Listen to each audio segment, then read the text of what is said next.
சற்று நேரம் அமைதியாக இருந்து தலைமை தாழ்த்தி அவருடைய பிரசனத்திற்காக நாம் காத்திருப்போம்.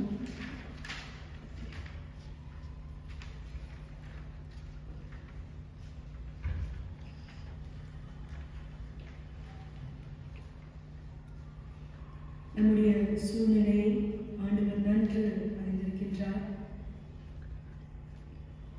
வீட்டிலே அமர்ந்தவாறு நாம் ஆண்டவரை தொழுது கொள்ளப் போகின்றோம்.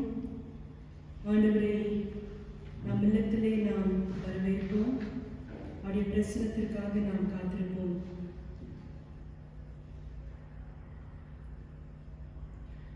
தந்தை, மைந்தன், தூய ஆவி நாமத்தினாலே நாம் ஆரம்பிப்போம்.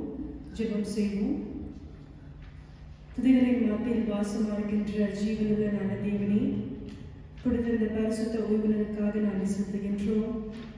ஆண்டவரே, கடந்த வாரம் முழுவதுமாக நீர் எங்களை காத்து வந்த கேள்விகளுக்காக நன்றி செலுத்துகின்றோம். ஆண்டவரே, இந்த நாளிலே கர்த்தாவே, நாங்கள் உங்கள் ஆலயத்திலே வந்து தொழுது கொள்ளவில்லை என்றாலும் கர்த்தாவே, ஆண்டவரே, இல்லத்திலே அமர்ந்தவாறு ஆண்டவரை தொழுது கொள்ள போகின்றோம். ஆண்டவரே, எங்களுடைய இல்லத்தை கர்த்தாவே நீர் பெத்தேலாக நீர் மாற்றும்படியாக நாங்கள் வேண்டிக் கொள்கின்றோம். எங்கள் மத்தியிலே வாரும் கர்த்தாவே, வந்து எங்களை ஆசீர்வதித்து ஆண்டவரே இந்த கிருபையினால நீங்கள் நிரப்பும்படியாக நாங்கள் வேண்டிக் கொள்கின்றோம். ஆண்டவரே, நாங்கள் மிகுதித்து பாடுகின்ற பொழுதும் உடைய வசனங்களை தியானிக்கின்ற பொழுதும் ஆண்டவரே நீர் எங்கள் மத்தியிலே வாரும். ஆண்டவரே, நாங்கள் உங்கள் வசனத்தின் படி நாங்கள் நடந்து கொள்ள நீர் தாம் எங்களுக்கு ஏவலும்படியாக நாங்கள் வேண்டிக் கொள்கின்றோம். இந்த ஆராதனை நேரம் முழுதுமாக கர்த்தாவே இந்த கருத்துக்களுக்காக நாங்கள் கொடுக்கின்றோம்.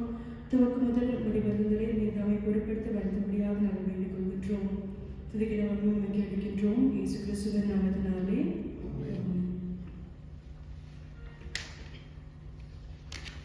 ஆரம்ப பாடலாக பாமாலிலே 22வது பாடலை நாம் சேர்ந்து பாடுவோம். பாமாலிலே 22வது பாடல், தூயா தூயா தூயா சர்வ வல்ல நாதா என்ற பாடலை நாம் சேர்ந்து பாடுவோம்.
பக்கம் 76.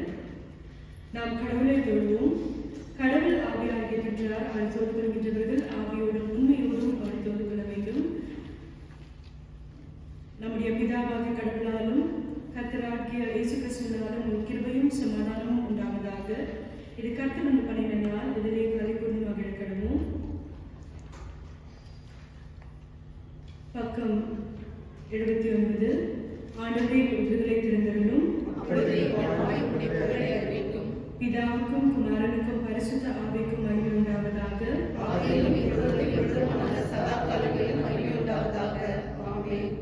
திரியை கடவுளை போற்றுவோம். சேனைகளின் கடவுளாக கர்த்தரே, நீர் பரிசுத்தர் பரிசுத்தர் பரிசுத்தர், வானமும் பூமியும் மகிமையால் நிறைந்திருக்கின்றன. விதத்திலே ஓசன்னா.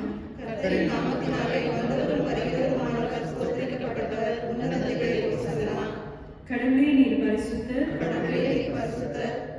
சர்வ வல்லவரே நீர் பரிசுத்தர், சாவாமுடையவரே நீர் பரிசுத்தர், ஆண்டவரே எங்களுக்காக சிலுவையில் அருளை மீட்பரே எங்கள் கிருபையாயிரும்.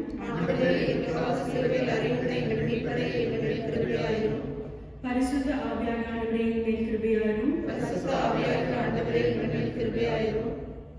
ஆண்டவரே எங்கள் ஜெபங்களையும் எங்கள் ஆராதனை ஏற்றுக்கொண்டு எங்கள் மேல் கிருபையாயிரும். பாவரிக்கை. நமக்கு பாவமில்லை என்போமானால் நம்மை நாமே வஞ்சிக்கொள்ளாவோம். நமக்குள் உண்மையில்லை. நமது பாவங்களை அறிக்கையிட்டால் பாவங்களை நமக்கு மன்னித்து எவ்வித அனிதமும் நீங்கள் நம்மை சுத்திகரிப்பதற்கு அவர் நம்பத்தக்கதும் நீதியுள்ளவர். நான் எழுந்து என் தகப்பனே பரத்த கொடுத்தமாகவும் முது பார்வையுடன் பாவம் செய்தேன். இனி உடைய மகன் என்று சொல்வதற்கு நான் பாத்திரம் அல்ல. அது கூலிக்காரர்கள் ஒருவனாக என்னை வைத்துக் கொள்ளும் என்பேன். கடவுள் ராஜ்யம் சமீபத்திருக்கின்றது. மனம் திரும்பி சுவிசேஷத்தில் நம்பிக்கை வையுங்கள். நமது பலவீனங்களுக்காக பழுதுக்க முடியாத பிரதான ஆசாரர் நமக்கிராமல் எல்லாவற்றிலும் நம்மை போல் சோதிக்கப்பட்டும் பாவமுள்ளது பிரதான ஆசாரர்கள் நமக்கு இருக்கின்றார். நம் ஒழுங்கால் படியிட்டு நம்மை நாமே சோதித்து அறிவோமாக.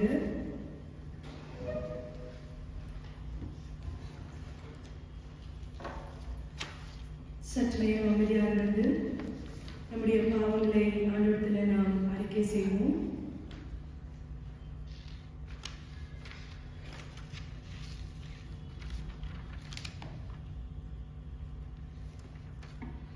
சில வல்லவர கடவுளிடத்தில் நாம் நம்ம பாவங்களை தானோடு அறிக்கையிடுவோம், சேவை சொல்லுவோம். சில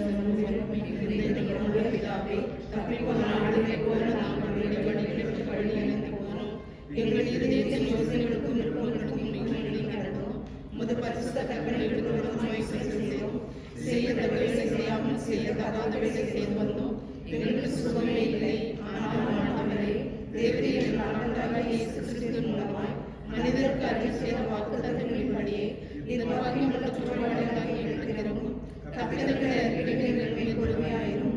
பாவத்தின் நிமித்தம் துக்கப்படுகிற எங்களை சீர்படுத்தும். மிகவும் இரக்கமுள்ள பிதாவே, உங்களுடைய பரிசுத்த நாமத்துக்கு மகிமை உண்டாகும்படி நாங்கள் இனி தேவ பக்தியும் நீதியும் தெளிந்த புத்தியும் உள்ளவர்களாய் நடக்க இயேசு கிறிஸ்து நிமித்தம் எங்களுக்கு கிருபை செய்தருளும். ஆமென். பாவமன்னிப்பு நிச்சயத்தை நாம் பெற்றுக்கொள்வோம். சர்வ வல்லமை முடிந்திருக்கிற ஆண்டவர் மன்னிப்பையும் பாவனையும் நம் கட்டளையிட்டாரே வாழ்க்கை சீர்படுத்தான காலத்தையும் நமது பரிசுத்தாவின் கிருபையும் தேடுதலையும் தந்தடுவாராக. ஆமென். ஆண்டவரை துதியுங்கள். ஆண்டவர் நாமம் துதிக்கப்படுவதாக. திருமறை பாடங்கள் வாசிக்க கேட்போம். முதலாவது பாடம் வாசிக்க கேட்போம். உபாகமும் 7ஆம் அதிகாரம் வசனங்கள் 1 தொடங்கி 11 முடியும். Deuteronomy chapter 7 verses from 1 to 11.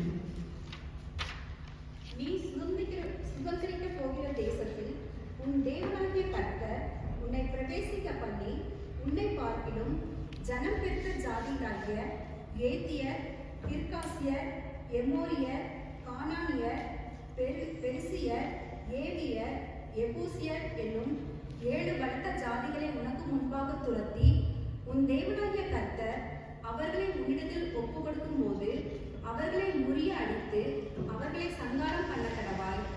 அவர்களோட உடன்படிக்கை பண்ணவும் அவர்களுக்கு இரங்கவும் வேண்டாம். அவர்களோட சம்பந்தம் கடவாயாக. உன் குமார்த்திகளை அவர்கள் குமாரருக்கு கொடாமலும் அவர்கள் குமார்த்திகளை உன் குமாரருக்கு கொள்ளாமலும் இருப்பாயாக.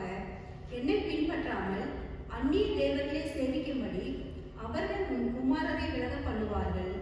அப்பொழுது கர்த்தருடைய கோபம் உங்கள் மேல் மூண்டு உங்களை சீக்கிரத்தில் அழிக்கும். நீங்கள் அவர்களுக்கு செய்ய வேண்டியது என்னவென்றால், அவர்கள் பலிபீடங்களை இடித்து, அவர்கள் சிலைகளை தகர்த்து, அவர்கள் தோப்புகளை வெட்டி, அவர்கள் விக்கிரகங்களை அக்கினியிலே எடுத்து போட வேண்டும். நீ உன் தேவனாகிய கர்த்தருக்கு பரிசுத்த ஜனம். பூச்சக்கத்தில் உள்ள எல்லா ஜனங்களிலும் உன் தேவனாகிய கர்த்தர் உன்னை தமக்கு சொந்தமாக இருக்கும்படி தெரிந்து கொண்டார். சகல ஜனங்களிலும் நீங்கள் திரட்சியான ஜனம் என்று கர்த்தர் உங்கள் பேரில் அன்பு வைத்து உங்களை தெரிந்து கொள்ளவில்லை. நீங்கள் சகல ஜனங்களிலும் கொஞ்சமாய் இருந்தீர்கள். கர்த்தர் உங்களில் அன்பு கூர்ந்ததினாலும் உங்கள் பிதாக்களுக்கு இட்ட ஆணையை காக்க வேண்டும் என்பதினாலும் கர்த்தர் பலத்த கையினால் உங்களை புறப்பட பண்ணி அடிமைத்தன வீடாகிய எகிப்தினின்றும் அதன் ராஜாவான பார்வோனின் கையினின்றும் உங்களை மீட்டுக் கொண்டார். ஆகையால் உன் தேவனாகிய கர்த்தரே தேவன் என்றும் தம்மில் அன்பு கூர்ந்து தமது கற்பனைகளை கைக்கொள்ளுகிறவர்களுக்கு அவர் 1000 தலைமுறை மட்டும் உடன்படிக்கையையும் தயவையும் காக்கிற உண்மையுள்ள தேவன் என்றும் தம்மை பகைக்கிறவர்களுக்கு பிரத்யட்சமாய் பதிலளித்து அவர்களை அழிப்பார் என்றும் தம்மை பகைக்கிறவர்களுக்கு அவர் தாமதியாமல் பிரத்யட்சமாய் பதிலளிப்பார் என்றும் நீ அறிய கடவாய். ஆகையால் நீ செய்யும்படி நான் இன்று உனக்கு கட்டளையிடுகிற கட்டளைகளையும் நியாயங்களையும் கைக்கொள்வாயாக என்பதே. வாசிக்க வேண்டிய முதலாம் வேத பாடம் வாசித்து முடிந்தாயிற்று.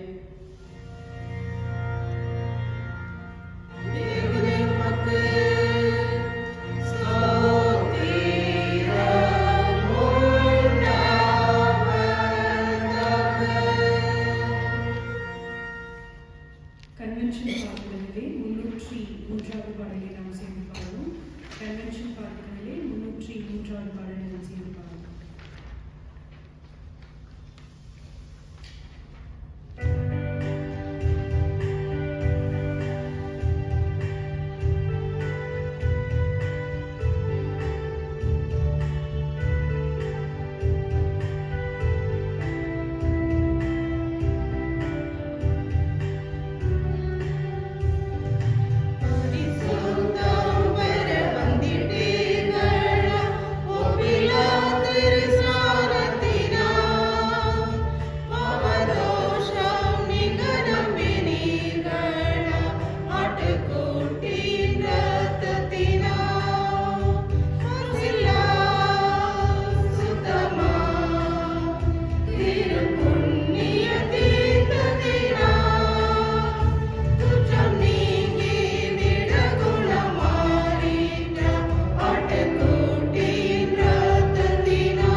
எபேசியர் 5ஆம் அதிகாரம் வசனங்கள் 15 தொடங்கி 21 முடிய.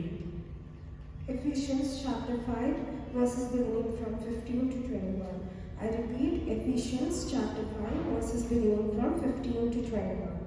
Look carefully then how you walk, not as unwise but as wise, making the best use of the time, because the days are evil. Therefore, do not be foolish, but understand what the will of the Lord is. And do not get drunk with wine, for that is debauchery, but be filled with the Spirit, addressing one another in psalms and hymns and spiritual songs, singing and making melody to the Lord with your heart, giving thanks always and for everything to God, the Father, in the name of the Lord Jesus Christ, submitting to one another out of reverence for the Christ. This is the word of God.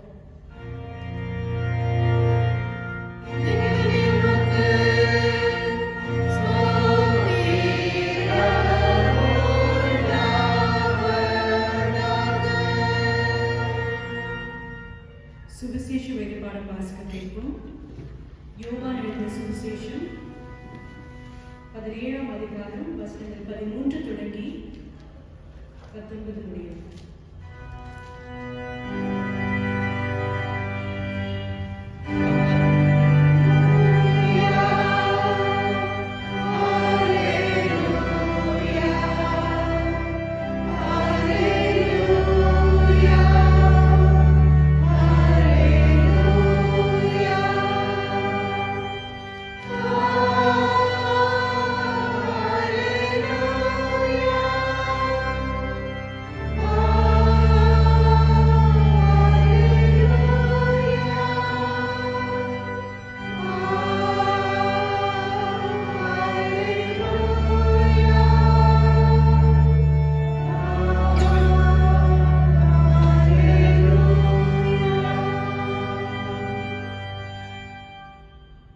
வசிக்க வேண்டிய 3ஆம் திருமுறை படம் யோவான் எழுதின சுவிசேஷம் 17ஆம் அதிகாரம் வசனம் 13 முதல் 19 முடிய. யோவான் எழுதின சுவிசேஷம் 17ஆம் அதிகாரம் வசனம் 13. இப்பொழுது நான் உம்மிடத்துக்கு வருகிறேன், அவர்கள் என் சந்தோஷத்தை நிறைவாய் அடையும்படி உலகத்தில் இருக்கிறதை சொல்கிறேன். நான் உம்முடைய வார்த்தையை அவர்களுக்கு கொடுத்தேன். நான் உலகத்தானல்லாதது போல அவர்களும் உலகத்தார் அல்ல. ஆதலால் உலகம் அவர்களை பகைத்தது. நீர் அவர்களை உலகத்திலிருந்து எடுத்துக் கொள்ளும்படி நான் வேண்டிக் கொள்ளாமல், நீர் அவர்களை தீமையின்றி காக்கும்படி வேண்டிக் கொள்கிறேன். நான் உலகத்தான் அல்லாதது போல அவர்களும் உலகத்தார் அல்ல. உம்முடைய சத்தியத்தினாலே அவர்களை பரிசுத்தமாக்கும். உம்முடைய வசனமே சத்தியம். நீர் என்னை உலகத்துக்கு அனுப்பினது போல நானும் அவர்களை உலகத்தில் அனுப்பினேன். அவர்களும் சத்தியத்தினாலே பரிசுத்தமாக்கப்படுவார்கள் படி அவர்களுக்காக நான் என்னைத்தானே பரிசுத்தமாக்குகிறேன். வாசிக்க வேண்டிய 3ஆம் திருமுறை வாசிக்கிறேன்.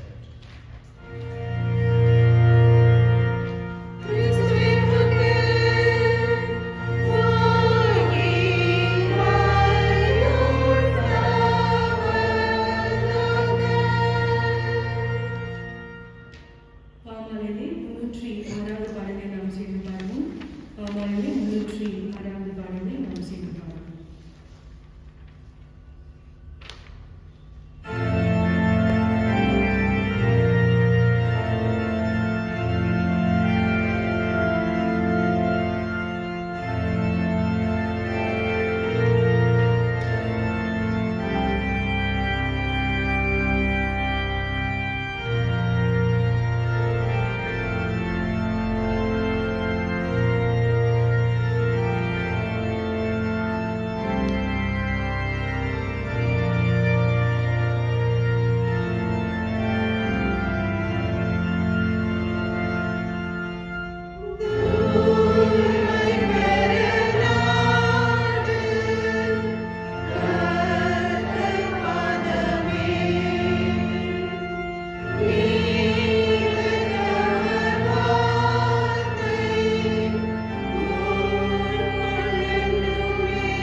ஜெபம் செய்வோம். ஜீவனுள்ள நல்ல தேவனே, கர்த்தாவே, எங்கள் மத்தியிலே வாரும். ஆண்டவரே, உடைய வார்த்தைகளை தியானிக்க போகின்ற எங்களுடைய எண்ணத்தையும் செவிகளையும் கர்த்தாவே நீர் திறக்கும்படியாக நாங்கள் வேண்டிக் கொள்கின்றோம். ஆண்டவரே, இந்த வார்த்தையின் ஆழங்களை புரிந்து கொள்ள ஏற்ற ஞானத்தை கொண்டு என்று கோஷிக்கும்படியாக நாங்கள் வேண்டிக் கொள்கின்றோம். ஆண்டவரே, இந்த நேரத்தில் என்னை மறைத்து நீர் பேசும்படியாக வேண்டிக் கொள்கின்றேன். துதிக்கிற மகிமை எடுக்கின்றேன். இயேசு கிறிஸ்து மூலமாக வேண்டிக் கொள்கின்றேன் ஜெபதாவே.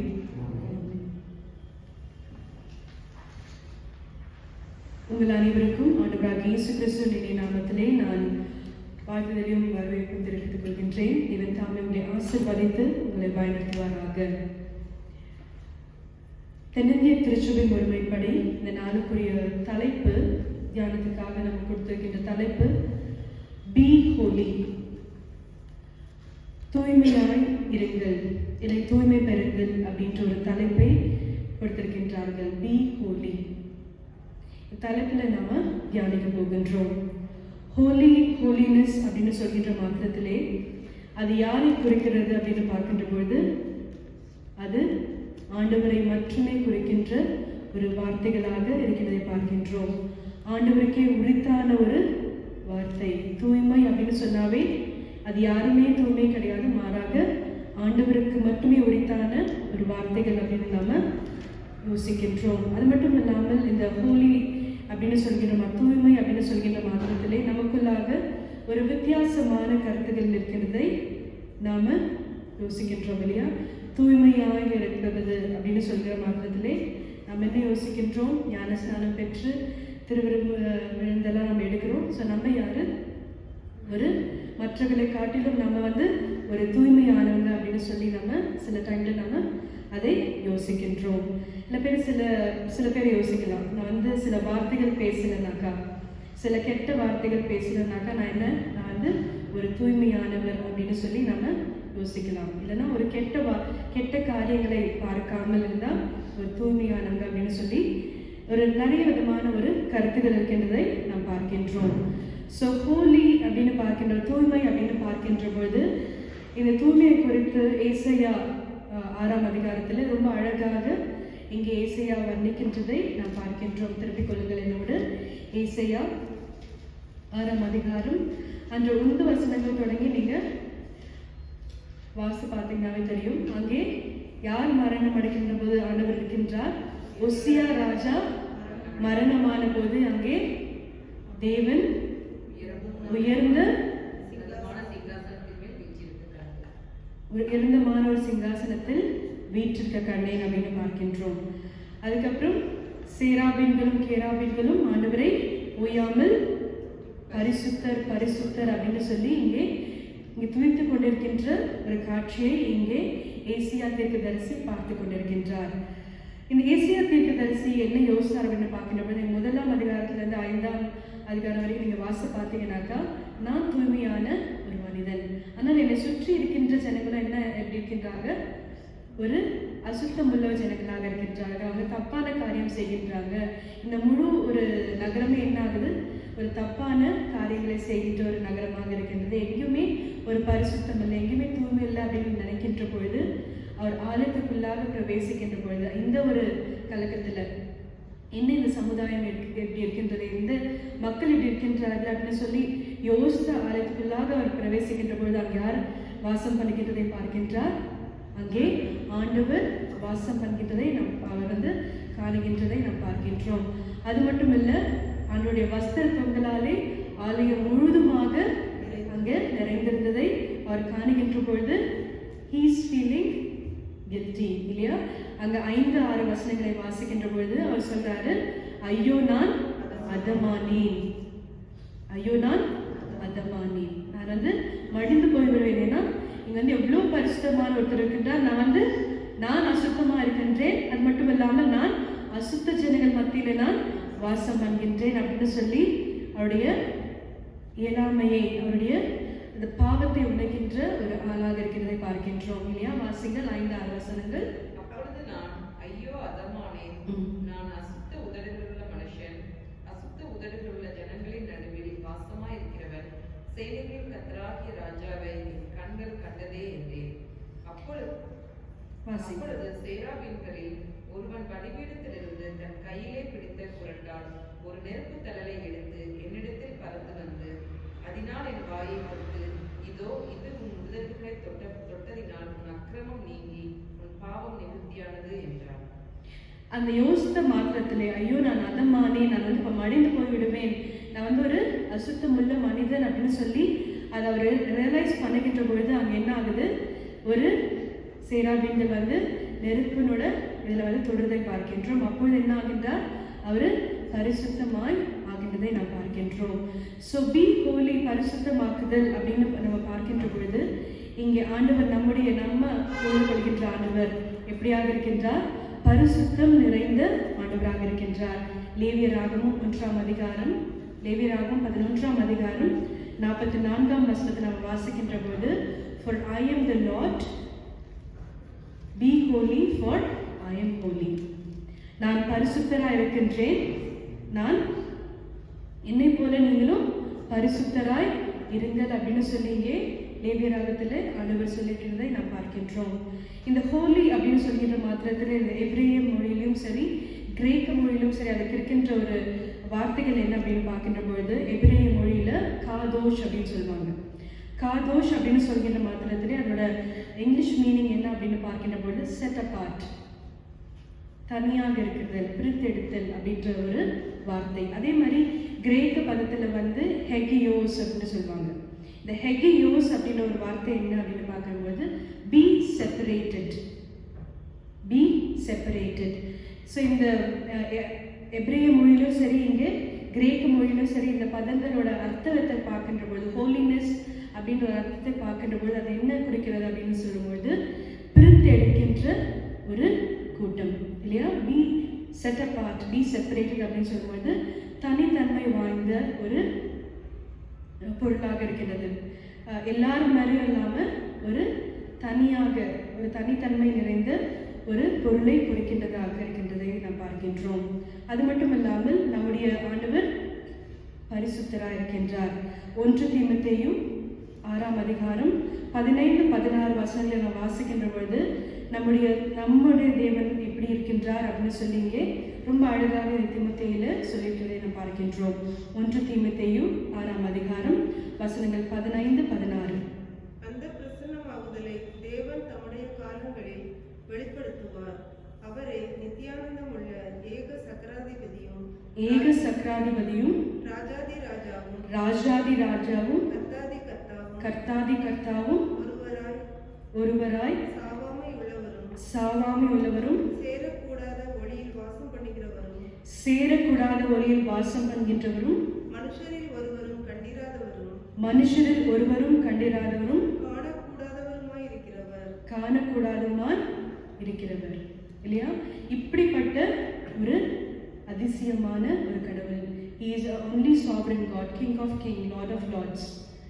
யாருமே காணக்கூடாத ஒரு ஒளியிலே வாசம் பண்ணுகின்றவர். ஸோ இவ்விதமான ஒரு ஆண்டவரை தொழுது கொள்ள வந்திருக்கின்ற நாம இங்கே ஆண்டவர் நம்மை பார்த்து சொல்கின்றார், பி ஹோலி, பரிசுத்தராக இருங்கள். ஆனால் நான் பரிசுத்தராக இருக்கின்றேன், நீங்களும் பரிசுத்தராக இருங்கள் அப்படின்னு சொல்லி நமக்கு அழைப்பை கொடுக்கின்றார். அழைப்பு மட்டும் இல்லை, பி ஹோலி அப்படின்னு சொல்கின்ற பொழுது இட் இஸ் அ கமாண்ட்மெண்ட்.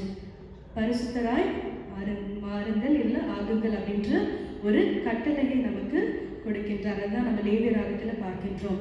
நான் எப்படி பரிசுத்தராக இருக்கின்றேனோ நீங்களும் பரிசுத்தராய் இருங்கள் அப்படின்னு சொல்லி நமக்கு கட்டளை கொடுக்கின்ற ஆண்டவராக இருக்கின்றார். இந்த ஒரு இன்ட்ரடக்ஷனோட நம்ம இந்த 3 பாடத்துக்குள்ளாக நம்ம கடந்து செல்வோம். நம்ம வாசிக்க கேட்ட உபாகம் 7ஆம் அதிகாரம் 1-11 வரைக்கும் நம்ம திருப்பிக் கொள்வோம். அங்கே பார்க்கின்ற ஒரு காரியம் என்ன இருக்கின்றது அப்படின்னு பார்க்கின்ற பொழுது, God chosen people. நம்ம எதுக்கு பரிசுத்தராக இருக்கணும் அப்படின்னு நம்ம கேட்கலாம். எதுக்கு நம்ம பரிசுத்தராக இருக்கணும் அப்படின்னு நம்ம யோசிக்கின்ற பொழுது இங்கே ஆண்டவர் என்ன சொல்கிறாரு, நான் உங்களை தெரிந்து கொண்டேன்.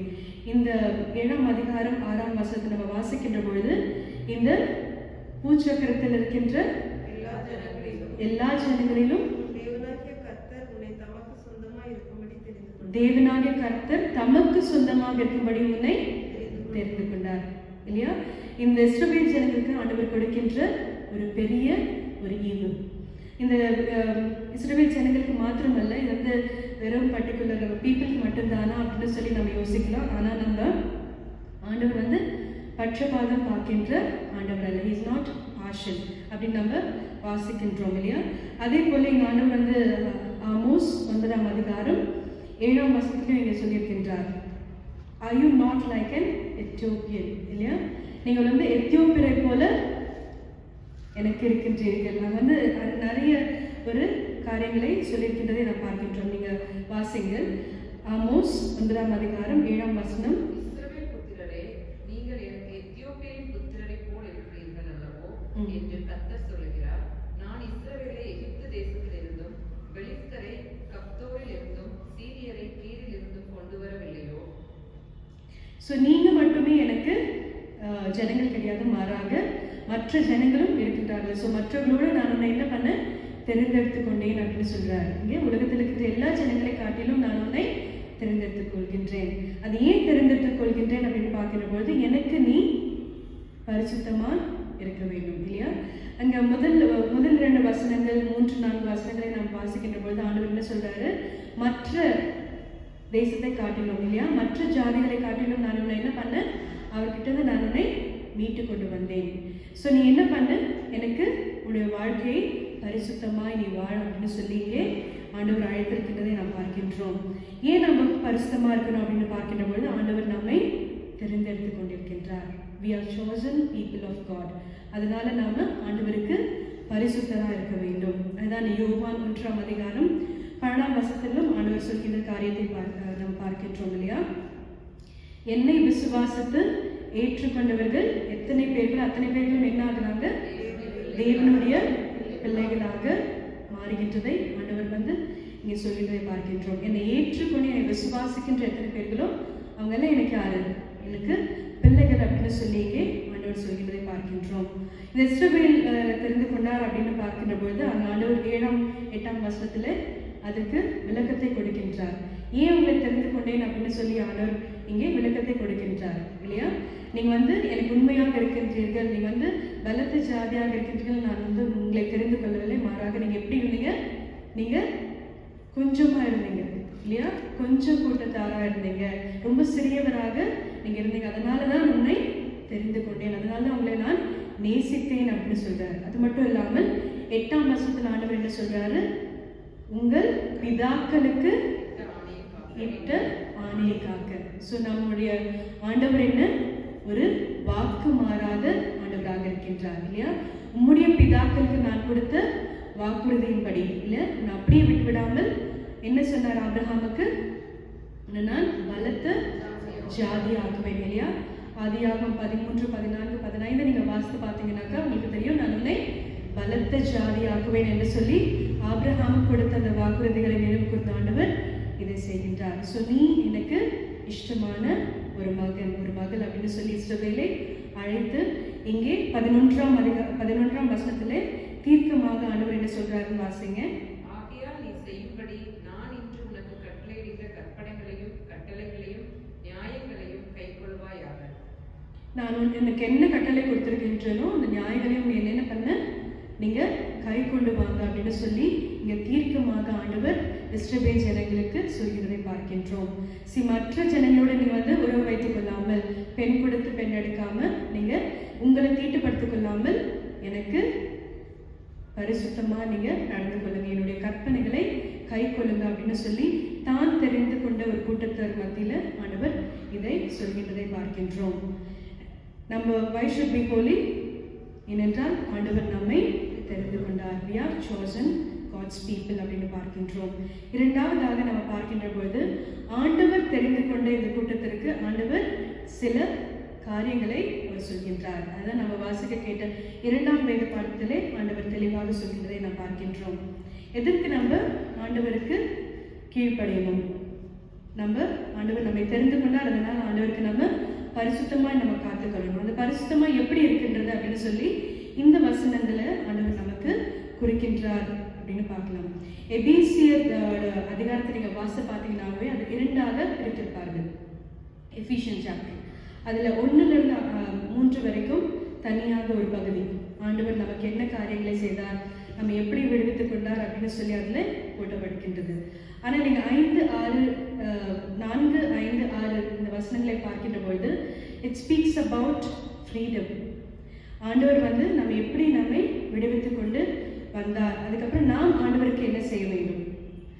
ஆண்டவர் நம்மை வழி நடத்தி வந்தார், ஆண்டவர் நமக்கு ஒரு ஃப்ரீடமை கொடுத்துருக்கின்றார். நாம் ஆண்டவருக்காக நாம் என்ன செய்யணும் அப்படின்னு சொல்லி இங்கே 4, 5, 6 வசனங்களில் அதிகாரங்களிலே இங்கே தெளிவாக பவுலடிகளார் சொல்கின்றதை நாம் பார்க்கின்றோம். இந்த 4ஆம் அதிகாரம் 1வது வசனத்தை நீங்கள் வாசித்து பார்த்தீங்கன்னாவே அது தெளிவாக சொல்லும், நீ உங்கள் அழைப்பிற்கு உண்மையுள்ளவர்களாய் நீங்கள் இருங்க. வாசிங்க 4ஆம் அதிகாரம் 1ஆம் வசனம். ஆதலால் கர்த்தர் நிமித்தம் கட்டுண்டவனாகிய நான் உங்களுக்கு சொல்லுகிற புத்தி என்னவெனில், நீங்கள் அழைக்கப்பட்ட அழைப்புக்கு பாத்திரவான்களே நடந்து மிகுந்த மனத்தாழ்மையும் சாந்தமும் நீடிய பொறுமையும் உடையவர்களாய் அன்பினால் உங்கள் அழைப்பிற்கு பாத்திரவான்களாய் இருங்கள். Be worthy of your calling. அதுதான் இங்கே பவுலடிகளார் சொல்கின்ற, எஃபெசு திருச்சபைக்கு சொல்கின்ற ஒரு காரியம். இது வந்து அந்த திருச்சபைக்கு மட்டும் அல்லாமல் இதை பவுலடிகளார் வந்து நிறைய திருச்சபைகளுக்கு இதை சர்க்குலேட் பண்ணார் அப்படின்னு சில வேத ஆலோசகர்கள் சொல்கின்றதை நாம் வாசிக்கின்றோம். இந்த கடிதமானது வந்து நம்ம வாசிக்கிட்ட இந்த பகுதி 15லிருந்து 21ஆம் வசனங்கள் வரைக்கும் நம்ம வாசித்தோம் இல்லையா? ஸோ இந்த பகுதி வந்து 3 காரியங்களை நமக்கு சொல்கின்றது. 15ஆம் வசனத்தை நம்ம வாசிக்கின்ற பொழுது அங்கே வந்து முரண்பாடான கான்ட்ராஸ்டான ஒரு வார்த்தைகளை இங்கே சொல்கிறதை நாம் பார்க்கின்றோம். வாசிங்கள் 15ஆம் வசனம். ஆனபடியினாலே நீங்கள் ஞானமற்றவர்களைப் போல நடவாமல் ஞானமுள்ளவர்களைப் போல கவனமாய் நடந்து கொள்ள பார்த்து நாட்கள் பொல்லாதவைகளானதால் காலத்தை பிரயோஜனப்படுத்திக் கொள்ளுங்கள். இங்கே என்ன சொல்றாங்க? ஞானம் அற்றவர்களை போல நீங்க நடந்து கொள்ளுங்க. ஒரு அன்வைஸ் பீப்புளா நீங்க வந்து நடந்து கொள்ளாம வைஸான ஒரு ஜனங்களாக நீங்க நடந்து கொள்ளுங்க. காலத்தை வந்து பிரயோஜனப்படுத்திக் கொள்ளுங்கள் அப்படின்னு சொல்லி இங்கே தெளிவாக சொல்கின்றார். அதுதான் கொலோசியர் 4ஆம் அதிகாரம் 5ஆம் வசனத்திலும் இதே தான் பவுலடிகளார் வந்து அந்த திருச்சபை கொலோசு திருச்சபைக்கு சொல்லியிருக்கின்றார். ஒரு வைஸாக இல்லையா, அது வந்து நீங்கள் வந்து ஒரு அன்வைஸ் பீப்புளாக நடக்காமல் நீங்கள் புத்தி உள்ளவர்களாக காலத்தை பிரயோஜனப்படுத்திக் கொள்ளுங்கள் அப்படின்னு சொல்லி இங்கே கட்டளை எடுக்கிறதை பார்க்கின்றோம். அதே மாதிரி இங்கே 17ஆம் வசனத்தில் வந்து இன்னொரு காரியத்தை சொல்கின்றார். ஆகையால் நீங்கள் மதியற்றவர்களாய் இராமல் கர்த்தருடைய சித்தம் இன்னதென்று உணர்ந்து கொள்ளுங்கள். மதியற்றவர்களாய் இராமல் கர்த்தருடைய சித்தம் என்னதென்று உணர்ந்து அதன்படி நீங்க நடங்கள். Don't be foolish. இங்க ஃபர்ஸ்ட் என்ன சொல்றாரு? Do not be unwise but be wise அப்படின்னு சொல்றாரு. அங்க இரண்டாவதாக என்ன சொல்றாரு? மதியற்றவர்களாக இல்லாமல் நீங்க அவனுடைய சித்தம் என்னதென்று நீங்க கண்டறிந்து அதன்படி நீங்க நடங்க அப்படின்னு சொல்லி இங்கே தெளிவாக சொல்கின்றார். இந்த மதி இல்லாதவர்கள் என்ன சொல்வாங்க அப்படின்னு பார்க்கின்ற பொழுது சங்கீதம் 14வது சங்கீதம் 1ஆம் வசனத்தை வாசிங்க. 14ஆம் சங்கீதம் 1ஆம் வசனம். தேவன் இல்லை என்று மதிக்கட்டவன் தன் இருதயத்தில் சொல்லிக் கொள்கிறான். தேவன் இல்லை என்று மதிகேடன் தன் ஸோ இந்த ஃபூலிஷ் பீப்புள் எப்படி யோசிக்கின்றாங்க அப்படின்னு பார்க்கின்ற பொழுது தேவன் இல்லை. அந்த மதிகேடனோட அந்த தாட் எப்படி இருக்கும் அப்படின்னு பார்க்கின்ற பொழுது கடவுள் இல்லை, நம்ம நினைக்கிறது தான் எல்லாமே கரெக்ட் அப்படின்னு சொல்லி தன்னுடைய போக்கிலே நடந்து போகின்ற ஒரு காரியம் அங்கே நிகழ்கின்றது. பட் இங்கே அவரோட தெளிவாக சொல்கின்றார், டு நாட் பி ஃபூலிஷ். கடவுளோட சித்தம் என்னன்னு நீங்கள் அறிந்து அதன்படி நீங்கள் நடந்து கொள்ளுங்கள் அப்படின்னு சொல்லி இங்கே சொல்கின்றார். அண்ட் மூன்றாவதாக என்ன சொல்றாருன்னு பாருங்க, 18ஆம் வசனம். துன்மார்க்கத்திற்கு ஏதுவான மதுவான வெறி கொள்ளாமல் ஆவியினால் நிறைந்து சங்கீதங்களினாலும் கீர்த்தனைகளினாலும் ஞான பாட்டுகளினாலும் ஒருவருக்கொருவர் புத்தி சொல்லிக்கொண்டு. போதும். இங்க வந்து ஒரு குடிவெறி இல்லாம இல்லையா, நீங்க வந்து துன்மார்க்கத்துக்கு ஏதுவான அந்த குடிவெறி இல்லாம நீங்க என்ன பண்ணுங்க, பரிசுத்த ஆவியினால நீங்க நிறைந்தவர்களாய் காணப்படுங்கள் அப்படின்னு சொல்றாங்க. இல்ல, do not be drunken with wine but be filled with Holy Spirit. இந்த மது வெறிகளாக அந்த வெறியனாக இல்லாமல் பரிசுத்த ஆவியை நீங்கள் தரித்து கொண்டு அவர் என்ன சொல்றாரோ அதன்படி நீங்கள் செய்யுங்க அப்படின்னு சொல்றாரு. ஸோ இந்த பரிசுத்த ஆவியை நம்ம தரித்து கொள்ளும் பொழுது, ஸோ இந்த 3 காரியத்தை நம்ம பார்க்கின்ற பொழுது ஒரு கான்ட்ராஸ்டாக இருக்கிறது இல்லையா, அன்வாய்ஸ் இல்லையா, do not be unwise but be wise. அதே மாதிரி ஒரு ஃபுல்லிஷாக இல்லாமல் அவனுடைய சித்தத்தை அறிந்து கொள்ளுங்கள் அப்படின்னு சொல்றாரு. மூன்றாவதாக do not be drunk with wine but be filled with spirit அப்படின்னு சொல்கிறதை பார்க்கின்றோம். ஸோ இந்த மாதிரி ஒரு காரியத்தை சொல்லிட்டு இந்த பரிசுத்த ஆவியை நம்ம தரித்து கொள்ளும்பொழுது நமக்கு என்ன ஒரு குணாதிசயம் வருதுன்றது அப்படின்னு அடுத்த வசனங்களிலே இந்த பவுலடியில் ரொம்ப தெளிவாக சொல்கிறதை பார்க்கின்றோம். 9ஆம் வசனத்தில் அவர் என்ன சொல்றாரு, 19ஆம் வசனத்தில் அவர் என்ன சொல்றாரு, பரிசுத்த ஆவி நமக்குள்ளாக வரும்பொழுது நம்ம எப்படி இருப்போம், ஆடி பாடி நம்ம சங்கீதங்களோட நம்ம கர்த்தரை துதிக்கின்றவர்களாக இருப்போம். So when the Holy Spirit comes and fills us, முதலாவதாக நம்ம செய்கின்ற ஒரு காரியம் என்ன, நம்மை ஆண்டவரை தொழுது கொள்கின்ற பிள்ளைகளாக நாம மாறிவிடுகின்றோம். So we worship God. So இந்த பாடல் அப்படின்னு சொல்லும் பொழுது இங்கே கிறிஸ்மஸ் இப்பெல்லாம் போச்சு, நம்ம கேரல்ஸ் இதெல்லாம் வச்சோம் இல்லையா. ஸோ அங்கே மரியாள் தன்னுடைய சந்தோஷத்தை பகிர்ந்து கொள்ளும் பொழுது அங்கே யாரை பார்க்க போகின்றாங்க, எலிசபெத்தை பார்க்கின்ற பொழுது அங்கே 2 பேரும் கூடி அங்கே சந்தோஷமான பாடல்களை அவர்கள் பாடுகின்றதை நாம் பார்க்கின்றோம். அதே போல இங்கே ஆண்டவர் பிறக்கின்ற பொழுது வானமும் சரி பூமியும் சரி இசைந்து பாடுகின்றது அப்படின்னு நம்ம பார்க்கின்றோம் இல்லையா. Glory to the God in the highest அப்படின்னு சொல்லி இங்கே பாடல் பாடுகின்றதை நாம் பார்க்கின்றோம். ஸோ முதலாவதாக நம்ம பரிசுத்த ஆவினால் நம்ம நிரப்பப்படுகின்ற பொழுது நம்ம செய்கின்ற முதலாவது காரியம் என்ன அப்படின்னு பார்க்கின்ற பொழுது நம்ம ஆண்டவரை தொழுது கொள்கின்ற மக்களாக காணப்படுவோம். இரண்டாவதாக நம்ம பார்க்கின்ற பொழுது 20ஆம் வசனத்துல என்ன சொல்றாரு, நம்முடைய கர்த்தராகிய இயேசு கிறிஸ்துவின் நாமத்தினாலே எப்பொழுதும் எல்லாவற்றிற்காகவும் பிதாவாகிய தேவனை ஸ்தோத்திரித்து தெய்வ பயத்தோடு ஒருவருக்கொருவர் கீழ்ப்படிந்திருந்தார். தேவ பயத்தோடு ஒருவருக்கொருவர் கீழ்ப்படி நம்ம பி தேங்க்ஃபுல் இல்லை, ஆண்டவருக்கு நன்றி செலுத்துகின்ற பிள்ளைகளாக நாம் மாறிவிடுவோம்.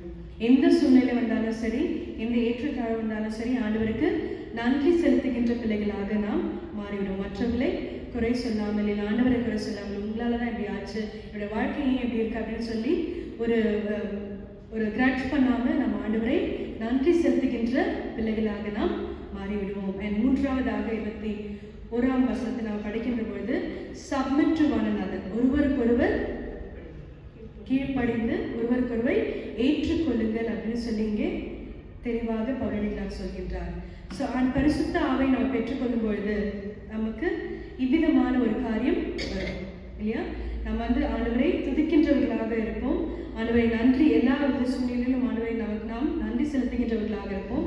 அண்ட் மூன்றாவதாக பார்க்கின்ற பொழுது ஒருவருக்கொருவர் நாம ஏற்றுக்கொண்டு ஆண்டவரை கீழ்ப்படுகின்ற பிள்ளைகளாக நம்மை மாற்றி விடும் இந்த பரிசுத்தாவை நமக்கு வரும்பொழுது.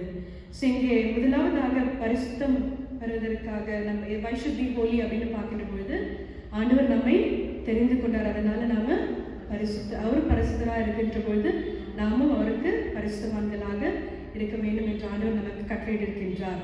இரண்டாவதாக பார்க்கின்ற பொழுது அவனுடைய பரிசுத்தாவை நமக்குள்ளாக நிரப்பும் பொழுது அவனுடைய குணாதிசயங்களை நாம பெற்றுக்கொண்டு விடுகின்றோம். அதுதான் நீங்க எபேசியர் 5ஆம் அதிகாரம் 1ஆம் வசனத்தை நம்ம வாசிக்கின்ற பொழுது பி இமிட்டேட்டர்ஸ் இல்லையா, ஆண்டவரை நீங்க தரித்து கொள்ளுங்கள் அப்படின்னு சொன்னீங்க நாம் பார்க்கின்றோம். ஸோ ஆண்டவரை நம்ம தரித்து கொள்கின்ற பொழுது அவருடைய குணாதிசயங்கள் நம்மோடு கூட இருக்கின்ற பொழுது நம்ம பரிசுத்தவான்களாக மாற்றப்படுகின்றோம். அண்ட் மூன்றாவதாக நம்ம பார்க்கின்ற பொழுது நம்ம வாசிக்க கேட்ட யோவான் வேத பகுதியை நாம் திருப்பிக் கொள்வோம். 17ஆம் அதிகாரம். இந்த அதிகாரத்தை நம்ம பார்க்கின்ற பொழுது இது ஆண்டவர் தன்னுடைய சீடர்களுக்கு பண்கின்ற ஒரு ஜெபமாக இருக்கின்றது. Jesus praying for his disciple இல்லையா. இது ஒரு ஆசாரிய ஒரு ஜெபமாக இருக்கின்றது, ஆசாரியர் ஏறெடுக்கின்ற ஒரு ஜெபமாக இருக்கின்றது அப்படின்னு சொல்லி இங்கே நம்ம பார்க்கின்றோம். ஆண்டவர் தன்னுடைய சீடர்களுக்காக அவர் பண்கின்ற ஒரு ஜெபம், ஒரு 3 காரியத்துக்காக ஆண்டவர் தன்னுடைய சீடர்களுக்காக பண்கின்ற ஒரு ஜெபம் அப்படின்னு பார்க்கின்றோம். அது என்னென்ன காரியம் அப்படின்னு சொல்லி நம்ம பார்க்கின்ற பொழுது 11ஆம் வசனம் வாசிக்கின்ற பொழுது இங்கே ஆண்டவர் சொல்கின்றார், நான் இனி உலகத்தில் இறை, இவர்கள்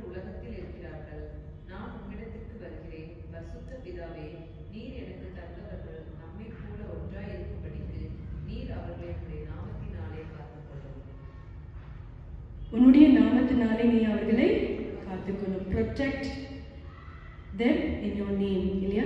நீர் எனக்கு கொடுத்த இந்த சீடர்கள் இப்போ வந்து நான் இடத்துல நான் வரப்போகின்றேன். நான் இங்கே அவங்களோடு கூட நான் இருக்க மாட்டேன். நான் இடத்துல வருகின்ற பொழுது அவங்களுக்கு உங்களுடைய நாமத்தினாலே நீர் என்ன பண்ண, அவர்களுக்கு பாதுகாப்பை நீர் கொடுக்க வேண்டும். Protect them in your name அப்படின்னு சொல்லி தன்னுடைய சீடர்களுக்காக. இல்லையா? நான் வந்து உங்களை விட்டு போகின்றேன் அப்படின்னு சொல்கின்ற போது மாத்திரத்தில் இங்கே யோவான் 14ஆம் அதிகாரத்தில் வந்து ஆண்டவர் சொல்கிறார் இல்லையா, நான் வந்து உங்களோட கூட இருக்க மாட்டேன், நான் போயிடுவேன் அப்படின்னு சொல்லி அங்கே இருக்கின்ற பொழுது சீடர்கள் வந்து நீங்கள் எங்கே போகின்றீங்க, நாங்கள் பின்னாடி நான் வரோம், நீங்கள் போகின்ற இடத்தை நாங்கள் அறியோமே அப்படின்னு சொல்லி இங்கே சொல்கின்ற மாத்திரத்திலே ஆண்டவர் வந்து அவங்களுக்கு வாக்குறுதிகளை கொடுக்கின்றார். நான் வந்து எங்கேயுமே போக மாட்டேன், உங்களிடத்தில் ஒரு தேற்றவாளனை நான் வைத்து போகின்றேன் என்று சொல்லி அந்த வசனங்களை நாம் படிக்கின்றோம். ஆனால் இந்த பகுதி 17ஆவது அதிகாரத்தை பார்க்கின்ற பொழுது இயேசு கிறிஸ்து அவருடைய சீடர்களுக்காக ஜெபம் பண்ணுகின்றார். முதலாவதாக என்னத்துக்காக பண்றார் அப்படின்னு பார்க்கும்போது, நான் இருக்க மாட்டேன் ஆண்டவரே, ஆனால் நீர் அவர்களை பாதுகாத்துக் கொள்ளும், உங்களுடைய நாமத்தினாலே அவர்களை நீங்க பாதுகாத்துக் கொள்ளும் அப்படின்னு சொல்லி இங்கே நாம் ஒன்றா இருக்கிறது போல அவர்களும் ஒன்றா இருக்க வேண்டும். அதுதான் ஆண்டவர் வந்து பண்ண முதலாவது சீடர்களுக்கு பண்ண முதலாவது ஜெபம் அப்படின்னு பார்க்கின்றோம். அண்ட் இரண்டாவதாக என்னத்துக்கு பண்றார் அப்படின்னு பார்க்கின்ற பொழுது 14ஆவது வசனத்தை வாசிங்க. நான் உம்முடைய வார்த்தையை அவர்களுக்கு கொடுத்தேன். நான் உலகத்தார் அல்லாதது போல அவர்களும் உலகத்தார் அல்ல. ஆதலால் உலகம் அவர்களை பகைத்தது. நீர் அவர்களை உலகத்திலிருந்து எடுத்துக்கொள்ளும்படி நான் வேண்டிக் கொள்ளாமல் நீர் அவர்களை தீமையினின்று காக்கும்படி வேண்டிக் கொள்கிறேன். இங்க இரண்டாவதாக என்ன பண்றாரு, தீமையிலிருந்து காக்கும்படி. இல்ல நான் வந்து உலகத்தார் இல்லை, ஆனால் அவங்க நம்முடைய வார்த்தை கேட்டதுனால அவங்க என்ன பண்ணுவாங்க, அவங்களும் என்ன போல மாறிவிடுவார்கள். ஏன்னா ஆண்டவர் வந்து அவருடைய வார்த்தைகளை சொல்கின்ற பொழுது தன்னுடைய சொந்த ஜனமே அவரை ஏற்றுக்கொள்ளாமல் அவரை சிலுவையில் அடைக்க ஆயத்தமாக இருக்கின்றார்.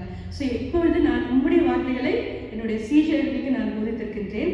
அவர்களும் இந்த உலகத்திலே செல்கின்ற பொழுது இந்த வார்த்தைகளை அவர்கள் போதிக்கின்ற பொழுது அவர்களும் என்ன பண்ணுவாங்க, என்னை போல ஏற்றுக்கொள்ளாதவர்களாக இந்த உலகத்திலே இருப்பார்கள். ஸோ அப்படி இருக்கின்ற பொழுது நீர் என்ன பண்ணும், அவரை பாதுகாத்து தீமைக்குள்ளாக இருந்து அவர்களை ரட்சித்துக் கொள்ளும் அப்படின்னு சொல்லி இங்கே தெளிவாக எங்கள் ஆண்டவர் இங்கே ஜெபிக்கிறதை பார்க்கின்றோம். ஸோ இந்த உலகத்திலிருந்து எல்லா வித தீமையிலிருந்தும் இவர்களை ரட்சித்துக் கொள்ளும். இல்லையா? ஆண்டவர் கொடுத்த இந்த ஆண்டவர் கற்றுக் கொடுத்த ஜெபத்திலையும் ஆண்டவர் என்ன சொல்றாரு, எங்களை இந்த தீமையிலிருந்து ரட்சித்துக் கொள்ளும் அப்படின்னு சொல்லி ஒரு லைன் இருக்குது. ஸோ இந்த உலகம் அப்படின்னு சொல்ல மாத்திரத்திலே இங்கே நன்மையான காரியங்களை பார்க்கணும், தீமையான காரியங்கள் என்ன இருக்கு, நிறையா இருக்கு. ஸோ தீமையான காரியங்கள் நிறையா இருக்கின்ற போது கர்த்தாவே என்னுடைய சீடர்கள் அங்கே இருக்கின்ற போது இந்த தீமையான காரியத்திலிருந்து அவர்களை ரட்சித்துக் கொள்ளும் அப்படின்னு சொல்லி இங்கே ஆண்டவர் இரண்டாவதாக ஜெபிக்கின்றதை பார்க்கின்றோம். அண்ட் மூன்றாவதாக என்னத்துக்காக ஜெபிக்கின்றாருன்னு பாருங்க, 17ஆம் வசனம்.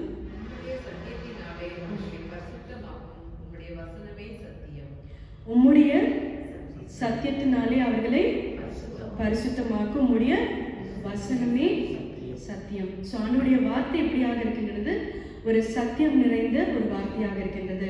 அவனுடைய வார்த்தை நம்மை தூய்மையான வழிக்குள்ளாக கொண்டு போகின்ற ஒரு வார்த்தையாக இருக்கிறது. நம்மை ஒரு நாளும் நம்மை பாதுகாத்து பராமரிக்கின்ற ஒரு வார்த்தையாக இருக்கின்றது. ஸோ இந்த உம்முடைய வார்த்தைகளை கொண்டு இவர்களை தூய்மைப்படுத்தும். நீர் உம்முடைய வார்த்தைகளோடு என்னை எப்படி தூய்மைப்படுத்தினீரோ அதே வழியாக இவர்களையும் நீங்க தூய்மைப்படுத்துங்க அப்படின்னு சொல்லி இங்கே மூன்றாவதாக இந்த சீடர்களுக்காக ஆண்டவர் ஜெபிக்கின்றார். உம்முடைய வார்த்தைகளை நான் இவர்களுக்கு போதித்திருக்கின்றேன். அதுதான் நம்ம நியூ இயர் அன்னைக்கு வாசித்த ஒரு பகுதியும் பேதுரு என்ன சொல்றாரு, மறந்துட்டீங்களா? உம்முடைய வார்த்தை நாங்கள் யாரிடத்தில் போவோம் இறைவா, உம்முடைய சத்திய உம்மிடத்தில் அல்லவோ ஜீவ வார்த்தைகள் இருக்கின்றது. எங்களை நித்திய ஜீவனுக்குள்ளாக அழைத்து செல்கின்ற ஒரு வார்த்தை உம்மிடத்துல தானே இருக்கின்றது அப்படின்னு சொல்லி இங்கே பேதுரு கன்ஃபஸ் பண்றாரு இல்லையா? ஸோ அதே வண்ணமாக உங்களுடைய வார்த்தையை கொண்டு இவர்களை நீங்கள் என்ன பண்ணுங்க, sanctify them with your word. So அவனுடைய வார்த்தை நமக்குள்ளாக இருக்கின்ற பொழுது ஒவ்வொரு நாளும் அவர் நம்மை பரிசுத்தப்படுத்துகின்ற ஒரு வார்த்தைகளை நம் ஆண்டவர் நமக்கு கொடுக்கின்றார். அதனால் நம்மை பரிசுத்தமாக நம்மை காத்துக்கொள்வது தான் இங்கே சீடர்களுக்கு ஆண்டவர் இங்கே ஜெபிக்கின்றதை பார்க்கின்றோம். நான்காவதாக அவர் சொல்கின்ற ஒரு காரியம் என்ன அப்படின்னு பார்க்கின்ற பொழுது, நீர் என்னை அனுப்பினது போல நானும் அவர்களை பார்க்கின்றேன். ஆண்டவரே, நீர் இந்த உலகத்திலே என்னை அனுப்பினீரோ, எப்படி அனுப்பினீரோ அப்படி நான் என்னுடைய சீடர்களை நான் இந்த உலகத்திற்கு நான் அனுப்புகின்றேன் அப்படின்னு சொல்லி இங்கே ஆண்டவருக்கு ஜெபத்தை எடுக்கின்றதை நாம் பார்க்கின்றோம். ஸோ இந்த 3 பகுதியை நாம் வாசிக்கின்ற பொழுது நம்ம தூய்மையாக இருக்கணும், பி ஹோலி அப்படின்னு பார்க்கின்ற பொழுது, தூய்மை பெற்றவர்களாக நாம் எதுக்காக இருக்கணும் அப்படின்னு பார்க்கின்ற பொழுது ஆண்டவர் நம்மை தெரிந்தெடுத்துக் கொள்கின்றார். we are chosen people. And இரண்டாவதாக நாம் பார்க்கின்ற பொழுது ஆண்டவர் நம்மை தெரிந்தெடுத்துக் கொண்டு மட்டுமல்லாமல் அந்த பரிசுத்தமான வழியை நம்ம எப்படி வழிநடத்தணும் அப்படின்னு சொல்லி தன்னுடைய பிள்ளைகளை கொண்டு அவர் போதிக்கின்றதை நாம் பார்க்கின்றோம். அண்ட் மூன்றாவதாக பார்க்கின்ற பொழுது அவனுடைய வசனத்தை நம்ம தியானிக்கின்ற பொழுது அந்த சத்தியமான வார்த்தைகள் நம்மை தூய்மைப்படுத்துகின்ற ஒரு காரியத்தை செய்கின்றதை நாம் பார்க்கின்றோம். ஸோ இவ்விதமான காரியத்தை நம்ம செய்கின்ற பொழுது நாமும் ஒவ்வொரு நாளும் அவனுடைய வார்த்தைகளை தியானிக்கின்ற பொழுது நாமும் தூய்மையான ஒரு மக்களாக நாம் மாறுவோம். அதான் யோவான் 15ஆம் அதிகாரத்தில் ஆண்டவருக்கு சொல்கின்றார் இல்லையா, if you abide in my words you will know the truth and the truth will set you free. என்னுடைய வார்த்தையிலே நீ நிலைத்திருந்தால் என்னுடைய வார்த்தையானது சத்தியமாக இருக்கிறது, அந்த சத்தியமான வார்த்தைகள் உம்மை விடுவிக்கின்ற ஒரு காரியத்தை செய்கின்றது. if you abide in my word இல்லையா, என்னுடைய வார்த்தையை நிலைத்திருக்கும் பொழுது அந்த உண்மையான வார்த்தைகள் உன்னை இந்த ஃப்ரீடம்குள்ளாக இல்லை சத்தியத்துக்குள்ளாக வழிநடத்தி உண்மை விடுவிக்கின்ற ஒரு வார்த்தைகளாக அது இருக்கின்றது அப்படின்னு சொல்லி யோவான் ஆண்டவர் சொல்கின்றார். abide in my word, என்னுடைய வார்த்தைகளை நீங்கள் நிலைத்திருக்கின்ற பொழுது பரிசுத்தவான்களாக அது உங்களை வழிநடத்தும் அப்படின்னு சொல்லி இங்கே தெளிவாக சொல்கின்றதை நாம் பார்க்கின்றோம். ஸோ பி ஹோலி அப்படின்னு சொல்கின்ற மாத்திரத்திலே ஆண்டவர் நம்மை தெரிந்து கொண்டார். ஆண்டவர் நம்மை அவருடைய வார்த்தைகளை கொண்டு நம்மை ஒவ்வொரு நாளும் தூய்மைப்படுத்துகின்ற ஒரு காரியத்தை ஆண்டவர் செய்கிறதை நாம் இங்கே தியானித்தோம். ஸோ இப்படிப்பட்ட ஒரு வார்த்தைகளை நாம் தினந்தோறும் நாம் வாசிக்கின்ற பொழுது நம்மை ஆண்டவர் தூய்மைப்படுத்துகின்றவர்களாக மாற்றுகிறதை நாம் அறிகின்றோம். ஆண்டவர் நாம் இந்த வசனங்களை ஆசீர்வதிப்பாராக. ஜெபம் செய்வோம்.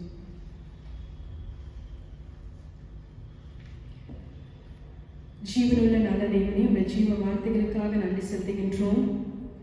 ஆண்டவரே, நீர் பரிசுத்தராய் இருக்கின்றீர் கர்த்தாவே. ஆண்டவரே, பரிசுத்தமானது கர்த்தாவே உமக்கு மட்டுமே உரித்தான ஒரு வார்த்தையாக இருக்கின்றதை நாங்கள் உணர்கின்றோம். ஆண்டவரே, நீர் எங்களை தெரிந்து கொண்டீர் கர்த்தாவே. நாங்கள் உம்மை விட்டு ஓடினாலும் ஆண்டவரே, உம்மை விட்டு விலகினாலும் கர்த்தாவே நீர் ஒவ்வொரு நாளும் எங்களை தேடி வந்து ஆண்டவரே உமது பிள்ளையாக நீர் எங்களை மாற்றுகின்றே இதற்காக நன்றி செலுத்துகின்றோம். ஆண்டவரே, நாங்கள் உமக்கு தூய்மையான ஒரு பிள்ளைகளாக நாங்கள் மாற ஆண்டவரே மற்ற உலகத்திலே இருக்கின்ற ஜனத்தை போல அல்ல கர்த்தாவே, நாங்கள் பிரித்தெடுத்த ஒரு கூட்டமாக ஆண்டவரே உமது கட்டளைகளை கர்த்தாவே நாங்கள் ஒவ்வொரு நாளும் கை கொண்டு ஆண்டவரே உமது வார்த்தைகளை நாங்கள் தியானிக்கின்ற பொழுது கர்த்தாவே உடைய வார்த்தைகள் எங்களை நேர்வழிப்படுத்துகின்ற வார்த்தைகளாக தூய்மைப்படுத்துகின்ற வார்த்தைகளாக எங்களை மாற்றும்படியாக நாங்கள் வேண்டிக் கொள்கின்றோம். நேரத்தில் கர்த்தாவே இந்த சத்தியத்தை கேட்டு கர்த்தாவே அதன்படி நடக்கின்ற பிள்ளைகளாக எங்களை காத்துக்கொள்ளும்படியாக நாங்கள் வேண்டிக் கொள்கின்றோம். இந்த வார்த்தைகளுக்காக நன்றி செலுத்துகின்றோம். தொடர்ந்து எங்களை ஆசீர்வதியும், எங்களை வழிநடத்தும், எங்களை பலப்படுத்தும். இயேசு கிறிஸ்துவின் மூலமாக வேண்டிக் கொள்கிறோம் ஜெபிதாவே.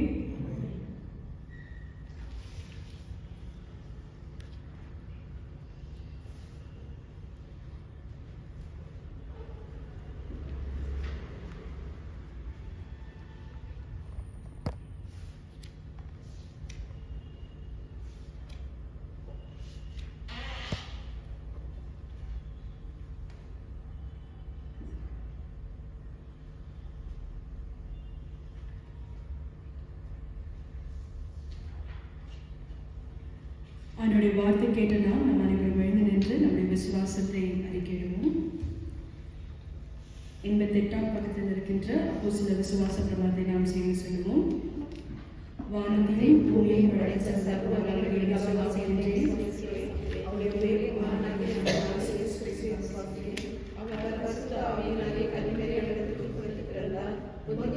காலத்தில் பாடுபட்டு சிலுவையில் அறையிட்டு மரித்து அடக்கம் பண்ணப்பட்டு பாதாளத்தில் இறங்கினார்.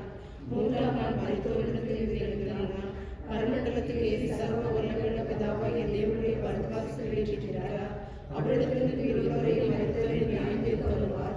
பரிசுத்த ஆவியை விசுவாசிக்கிறேன். பொதுவாயிருக்கிற பரிசுத்த சபையும் பரிசுத்தவான்களை ஐக்கியமும் பாவம் மன்னிப்பும் சரீர உயிர்த்தெழுதலும் நித்திய ஜீவன் என்று விசுவாசிக்கிறேன்.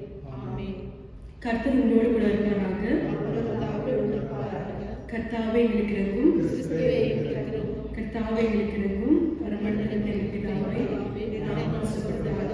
உம்முடைய ராஜ்யம் வருவதாக. உம்முடைய சித்தம் பரலோகத்தில் செய்வது போல பூமியிலும் செய்யப்படுவதாக. அன்றன்றைய எங்கள் அப்பத்தை எங்களுக்கு தாரும். எங்களுக்கு விரோதமாய் குற்றம் செய்கிறவர்களுக்கு மன்னிக்க பெற்றோரை குற்றங்களை எங்களுக்கு மன்னியும். எங்களை சோதனைக்குள் சேர்க்க பண்ணாமல் தீமையிலிருந்து எங்களை ரட்சித்துக் கொள்ளும். ராஜ்யம் பரலோகமே மகிமையும் என்றென்றைக்கும் உடையவைகளே. ஆமென். திருச்சுடர் அமரவும் திருச்சுவை நேரத்தில் இருக்கிறோம்.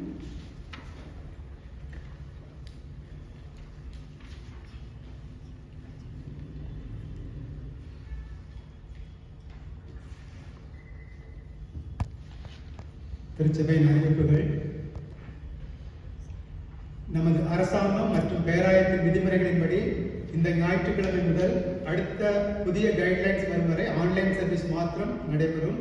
திருச்சபை மக்கள் யாவரும் குடும்பமாக இந்த ஆன்லைன் சர்வீஸில் பங்கு பெற்று ஆசீர்வதிக்கப்பட கேட்டுக்கொள்ளப்படுகின்றீர்கள். சீக்கிரமாக நிலைமை சரியாகி ஆலயங்கள் திறக்கப்பட யாவரும் ஜெபித்துக் கொள்ளுங்கள். அடுத்த வாரம் நடைபெற வேண்டிய ஃபேமிலி சண்டே நடைபெறாது. இந்த வாரத்தில் தங்கள் பிறந்த நாட்களை காண இருப்பவர்கள் மிஸ் ஹேனா மோபன் 10ஆம் தேதியும், மிஸ்ஸஸ் கிருபாமணி 12ஆம் தேதியும், மிஸ்ஸஸ் ஜான்சி பிலோமினா 13ஆம் தேதியும், மிஸ்ஸஸ் பங்கஜம் பிச்சமுத்து, மிஸ்ஸஸ் ஏர்லின் வேத கிளாரா 14ஆம் தேதியும், மிஸ்டர் எபனேசர் கருணாநிதி, மிஸ்டர் சங்கர் 15ஆம் தேதியும் தங்களது பிறந்த நாட்களை காண இருக்கின்றார்கள். இவர்களுக்கு திருச்சபையின் சார்பில் இனிய பிறந்தநாள் வாழ்த்துக்களை தெரிவித்துக் கொள்கிறோம்.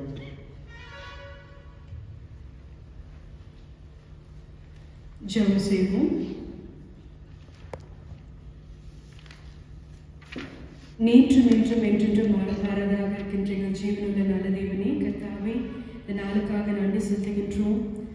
ஆண்டவரே, எப்பொழுதுமாக கர்த்தாவே நாங்கள் ஒன்று கூடி ஆண்டவரே துதிக்கின்ற வேலை கர்த்தாவே எங்கள் மத்தியிலே வந்து ஆண்டவரே உமது கொடுத்த ஆசீர்வாதங்களுக்காக நன்றி செலுத்துகின்றோம்.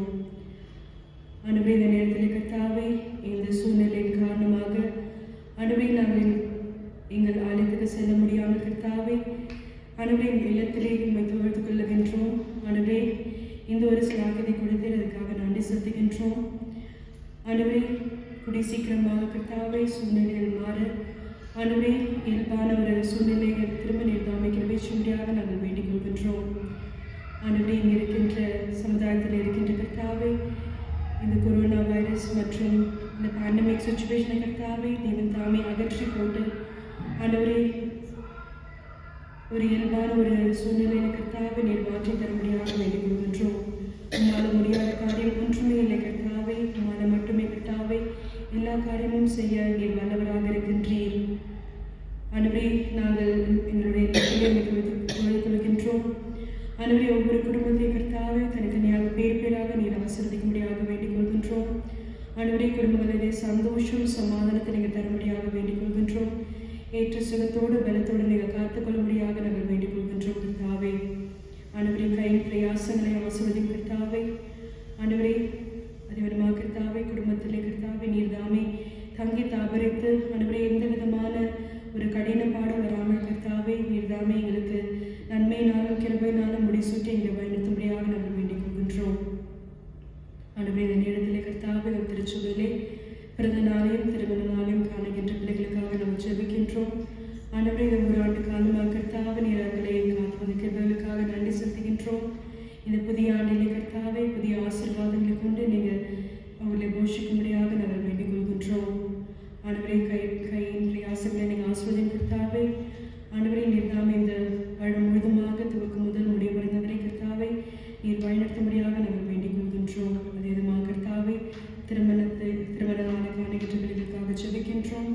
திருமண நாளாண்டு கர்த்தாவே அவர் கொடுத்த வாக்குறுதிகளை நினைவு கூர்ந்து ஆண்டவரே உண்மை தலையாக வைத்து அவர்கள் இல்லத்திலே இல்லற வாழ்வை அவர்கள் தொடக்க நீர் அமைக்க பேச்சும்படியாக நாங்கள் வேண்டிக் கொள்கின்றோம்.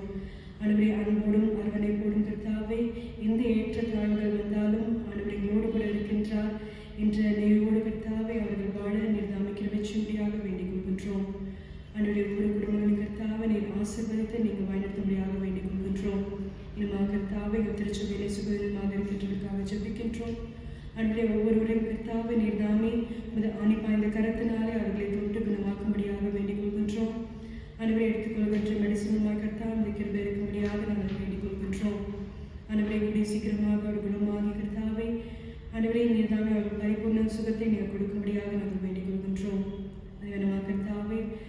பிள்ளைகளுக்காக ஜெபிக்கின்றோம். இந்த ஆன்லைன் மூலமாக கர்த்தாவே படிக்கின்ற ஒவ்வொரு பிள்ளைகளையும் நீங்கள் ஆசீர்வதிக்கும்படியாக வேண்டிக் கொள்கின்றோம். ஆண்டவரே ஏற்ற ஒரு கான்சன்ட்ரேஷனோட கர்த்தாவே அவர்கள் கொடுத்து ஆண்டவரே நல்ல ஒரு ஞானத்தை நீர் கட்டளிடும்படியாக வேண்டிக் கொள்கின்றோம். ஆண்டவரே சார்ந்த ஞான போஷித கர்த்தாவே அவர்கள் படிப்பிலே சிறந்து வருகின்ற பிள்ளைகளாக நீர் அவர்களை காத்துக்கொள்ளும்படியாக வேண்டிக் கொள்கின்றோம். இன்னும் கர்த்தாவே வேலைக்கு செய்கின்ற நம்முடைய பிள்ளைகளுக்காக ஜெபிக்கின்றோம். ஆண்டவரே இந்த பேண்டமிக் சினிமா கர்த்தாவே வேலைக்கு செல்லும் பொழுதும் வரும்பொழுதும் நீர் தாமே அவர்களோடு கூட இருந்து நீங்கள் காத்துக்கொள்ளும்படியாக வேண்டிக் கொள்கின்றோம். எந்த விதமான ஒரு கிருமியின் தாக்குதல் கர்த்தாவே ஏற்படாதபடி நீங்கள் தாமே இந்த இரட்டை கோட்டைக்குள்ளாக பிள்ளைகளை மறைத்து பாதுகாத்துக் கொள்ளும்படியாக நாங்கள் வேண்டிக் கொள்கின்றோம். இனிமாக கர்த்தாவே திருச்சபையிலே இருக்கின்ற ஒவ்வொரு மினிஸ்ட்ரிக்காகவும் ஜெபிக்கின்றோம். சண்டே ஸ்கூல், யூத் ஃபெலோஷிப் மற்றும் உமன்ஸ் ஃபெலோஷிப்காக ஜெபிக்கின்றோம். ஆண்டவரே ஒவ்வொரு மினிஸ்ட்ரியும் கர்த்தாவே நேர்த்தியாக நடக்க நீர்தாமை கிருபையும்படியாக வேண்டிக் கொள்கின்றோம். ஆண்டவரே நீர்தாமே இந்த திருச்சபையின் காரியங்களை நீங்கள் பொறுப்பெடுத்து நீங்கள் வழிநடத்தும்படியாக நாங்கள் வேண்டிக் கொள்கின்றோம். கர்த்தாவே ஆண்டவரே இந்த நேரத்தை உள்ள கருத்துக்களாக கொடுக்கின்றோம். ஆண்டவரே நாங்கள் உங்களை துதிக்கவும் உடைய வசனங்களை தியானிக்கவும் கொடுத்த பிரதான ஸ்லாகத்துக்காக நாங்கள் செலுத்துகின்றோம். கர்த்தாவே ஆண்டவரே நாங்கள் தியானத்து வனமாக கர்த்தாவே நாங்கள் பரிசுத்தராக இருக்கும்படி கர்த்தாவே நீர் எங்களை தெரிந்து கொண்டு இதற்காக நாங்கள் செலுத்துகின்றோம். ஆண்டவரே நாங்கள் உங்களுடைய வார்த்தைகளை தியானித்து கர்த்தாவே நாங்கள் எங்களை தூய்மைப்படுத்திக் கொள்ள நிர்தாமை கிருபையும்படியாக வேண்டிக் கொள்கின்றோம். கேட்ட சத்தத்தின்படி கர்த்தாவே நாங்கள் உண்மை தரைத்துக் கொண்டு கர்த்தாவே உண்மை பிரதிபலிக்கின்ற பிள்ளைகளாக நீர் எங்களை மாற்றும்படியாக நாங்கள் வேண்டிக் கொள்கின்றோம். ஆண்டவரே புதிய வாரத்திலே கர்த்தாவே நீர் எங்களோடு கூட பயணிக்கும்படியாக வேண்டிக் கொள்கின்றோம். ஆண்டவரே நீர் கொடுத்த இந்த வாக்குத்தத்தங்களை கர்த்தாவே நாங்கள் ஒவ்வொரு நாளும் நினைவு கூர்ந்த கர்த்தாவே ஆண்டவர் எங்களோடு கூட இருக்கின்றார், நாங்கள் ஒன்றுக்கும் பயப்பட வேண்டியதில்லை என்று ஆண்டவரே அந்த உறுதியான ஒரு விசுவாசத்தோடு நாங்கள் நிலைத்திருக்க நீர்தாமை கிருபையும்படியாக நாங்கள் வேண்டிக் கொள்கின்றோம். ஆண்டவரே எல்லா துதிகளும் கேட்கின்றோம் இயேசு கிறிஸ்துவின் நாமத்தினாலே ஆமென். என் ஆத்துமாவே கர்த்தரை ஸ்தோத்திரி.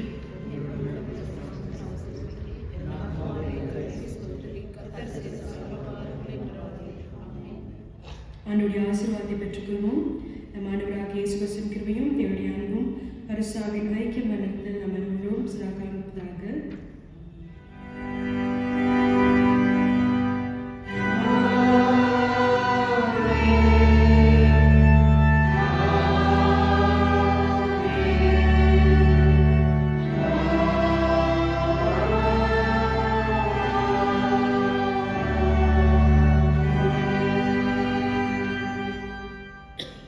நிறைவு பாடலாக கீர்த்தனையிலே 221 பாடலை நாம் சேர்ந்து பாடுவோம். கீர்த்தனையிலே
ஆண்டவர்